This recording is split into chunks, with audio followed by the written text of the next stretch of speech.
kulanti wacan oo wanaagsan saaxiibada qiimaha badan waxaad ku soo dhawaataan muuqaal cusub aan kaga hadli doono ciyaaraha qodobada maanta aan ku soo qaadan doono waxaa ka mid ah xulka qaranka Faransa oo ku guuleystay koobka UEFA Nations League kadib markii uu garaacay xulka Spain. Samuel Eto'o oo fariin u diray xidigaha Barcelona ka hor kulanka El Clasico ee Real Madrid. Keane oo sharaxay sababta Sancho uusan ugu fiicnayn Manchester United, iyo wargeysi ka soo baxaya dalka Talyaaniga uu baahiyay inay Juventus laba xidig ugu samareyso si uu u hesho Paul Pogba. Hadda janaalka aarka sports cusub tahay subscribe saaro si ay kuu soo gaaraan muuqaalada soo socda. Muuqaalkan shirgaraya la wadaag saaxiibada ciyaaraha xiiseeya si ay ugu soo biiraan mahadsanidin. Faransa ayaa ku guuleystay koobka UEFA Nations League, wuxuu noqday xulkii labaad ku guuleysta koobkan kadib markii laba hal ay kaga adkaadeen dhigooda Spain. Qaybta ciyaarta ayaa labada xulood Spain iyo Faransa ku lunaysteen barbadhac eber. Qaybta labaad markii dib isku soo laabtay labada xulood waxay soo bandhigeen qaab ciyaareed aad u wanaagsan ay ku sameeyeen fursado badan gool loo fili karay. Daqiiqadii 64aad xulka qaranka Spain ayaa hogaanka ciyaarta u qabtay waxaana hal gool eber ka dhigay Mikel Oyarzabal. Laakiin 66 daqiiqo markii ciyaarta mareysay xulka qaranka Faransa ayaa dhil goolka barbadhaca waxaana gool ka dhigay Karim Benzema wuxuuna caawin ka helay Kylian Mbappe. 80 daqiiqo xulka qaranka Faransa ayaa hogaanka u qabtay ciyaarta waxaana 2-1 ka dhigay Kylian Mbappe kadib markuu caawin ka helay Thiago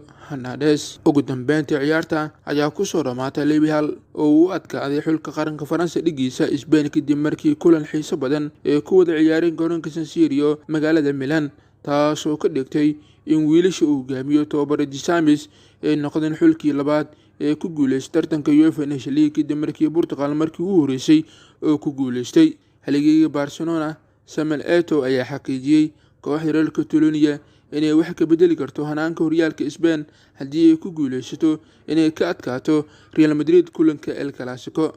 Labada kooxood ayaa kulmaya 24 Oktoobar garoonka Camp Nou. Kulanka ugu horeeya El Clasico xilli ciyaareedkan, taageerayaasha Barcelona ayaa rajeynaya inay kooxda ka gudbi doonto qaabka liita ee kaga bilowdeen horyaalka La Liga. Wargeyska Marca dalka Spain dhawaantan Barcelona waxay gelisay dhibaato waqtiyadan waa kuwa u adag qof walba oo jecel kooxda. Taageerayaashu uma tegi doonaan daawashada Messi ama Ronaldo. Barcelona si xun ayay ku bilaabatay, tani waa run, laakiin kani waa kulan gaar ah waana ciyaartooyda ka faa'iideystaan si ay xilli ciyaareedkan ugu bedelaan guul ee ka gaarto Real Madrid. Waxaa laga yaabaa inay la mid noqoto 6 dhibcood. Real Madrid ayaa haatan ku jirto kaalinta koowaad ee kala sareynta horyaalka La Liga Spain iyadoo leh 17 dhibcood, halka Barcelona ay fadhiso kaalinta 9aad iyadoo leh 12 dhibcood. Iyadoo xusad mudan tahay Barca ee kulan baaq uu yahay xilligii Manchester United.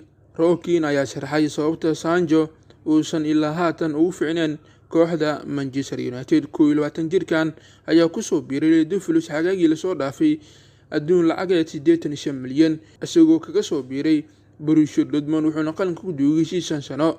Sida laga soo xigtay website-ka Manchester Evening News, Keane ayaa ka hadlay bandhiga Sancho kooxda Manchester United. Wuxuu yiri xaqiiqdii waxay ahayd bilow hoose. Sancho wuxuu si fiican ugu ciyaaray Borussia Dortmund, laakiin xaaladda hadda ka duwan tahay Manchester United. Waxaa laga yaabaa in la daboolay kadib saxiix Ronaldo, laakiin mar walba waxaa fursad siinaysa ciyaaryahanka. waad ku mahadsantihiin daawashada muuqaalkan. Intaan muuqaalka isku arki doono, sidaas iyo nabadgelyo.